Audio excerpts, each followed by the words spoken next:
Milestone স্কুলের ষষ্ঠ শ্রেণীর ছাত্র আব্দুল্লাহ আল মুহাইমিন আরিয়ানের মা আশফিয়া মমতাজ শিল্পী।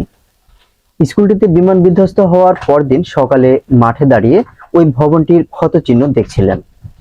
ওই ভবন থেকে কিভাবে ভাগ্যক্রমে বেঁচে ফিরেছে তার ছেলে সেটি তিনি জানাচ্ছিলেন।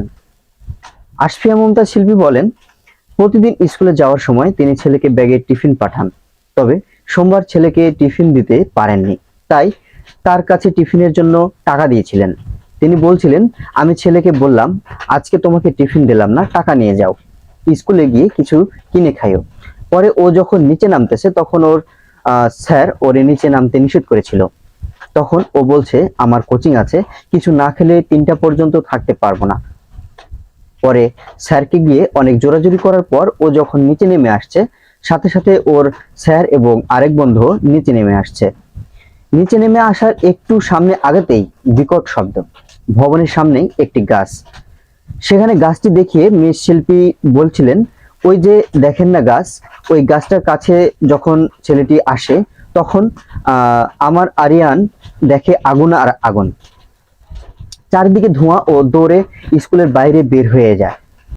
কান্নাজড়িত কণ্ঠে তিনি বলছিলেন, আমি টিফিন দিতে পারিনি বলেই হয়তো বেঁচে গেছে আমার ছেলেটা, কিন্তু ওর কাছের বন্ধুরা মারা গেছে। বিমান বিধ্বস্তের ঘটনার পরদিন মঙ্গলবার দুপুর 12টার দিকে মাইলস্টোন স্কুলের সেই ক্ষতিগ্রস্ত ভবনটি থেকে কড়াকড়ি সরিয়ে নেয় নিরাপত্তা বাহিনীর সদস্যরা। এর আগে সকাল থেকেই স্কুলটি সেনাবাহিনী ও নিরাপত্তা বাহিনীর কড়া পাহারা সরিয়ে নেওয়া হয়। পরে শিক্ষার্থীদের স্বজন, গণমাধ্যম সহ অনেকেই সেখানে আসতে শুরু করে। মঙ্গলবার শোকাবহ পরিবেশ বিরাজ করছিল উত্তরা দিয়াবাড়ির মাইলস্টোন স্কুল ও কলেজে। কেউ কাঁদছিলেন প্রিয় সহপাঠীর জন্য, প্রিয় সহকর্মী হারানোর কষ্টে শিক্ষকরাও ছিলেন নীরব নিস্তব্ধ। এরই মাঝে দেখা হয় স্কুলটির শারীরিক শিক্ষা বিভাগের শিক্ষক নাসিরুল ইসলামের সাথে। সোমবার দুর্ঘটনার সময় নিজে প্রাণে বেঁচে গেছেন। চোখের সামনে দাউ দাউ আগুনে পুড়তে দেখেছেন স্নেহের শিক্ষার্থীদের। সেই বিভীষিকাময় পরিস্থিতির কথা তিনি বলছিলেন, একটা প্রচন্ড সাউন্ড হয়, শব্দের সাথে সাথে আমি রুম থেকে বের হয়ে আসি, এসে দেখি একটা অংশ পুরো ভেঙে গেছে। তারপর পরই সবাই বলে আগুন আগুন। যেখানে বিমানটা পড়েছে ওখানটায় গিয়ে দেখি মাত্র আগুন ধরছে। তারপর পরই সময় যত বেড়েছে আগুনের পরিমাণ বেড়েই চলছিল। তিনি জানান, বিমানটি বিধ্বস্ত হয়ে পড়ার কিছুক্ষণের মধ্যেই সেখানে পৌঁছায় ফায়ার সার্ভিস, সেনাবাহিনী ও বিমান বাহিনীর সদস্যরা। মিস্টার ইসলাম বলছিলেন, বারবার আমরা পানি দিচ্ছিলাম কিন্তু আগুন কোনোভাবে নিয়ন্ত্রণে আসছিল না।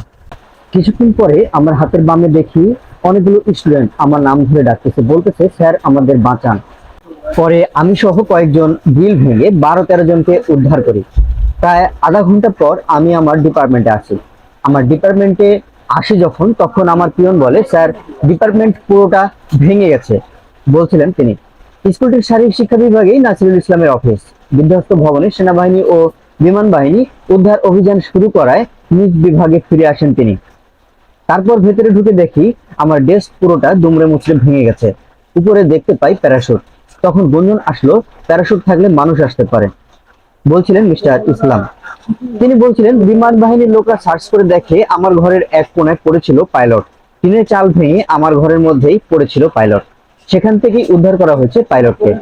আগের দিন সোমবার গণমাধ্যম সহ স্থানীয়দের স্কুলটির ভেতর প্রবেশের অনুমতি দেয়নি সেনাবাহিনী ও নিরাপত্তা বাহিনীর সদস্যরা। মঙ্গলবার সকালে নিরাপত্তা কড়াকড়ি সরিয়ে নেওয়া হয়। স্কুলের সেই বিধ্বস্ত ভবনটির সামনে অনেক অভিভাবক, সাবেক শিক্ষার্থী ও আশেপাশের এলাকা থেকে অনেকেই দেখতে আসেন। তখন পুড়ে যাওয়া ভবনটির বিভিন্ন কক্ষ থেকে আলামত সংগ্রহ করেছিল সিআইডি পুলিশের টিম। ছিলেন বিমান বাহিনীরও কয়েকজন সদস্য।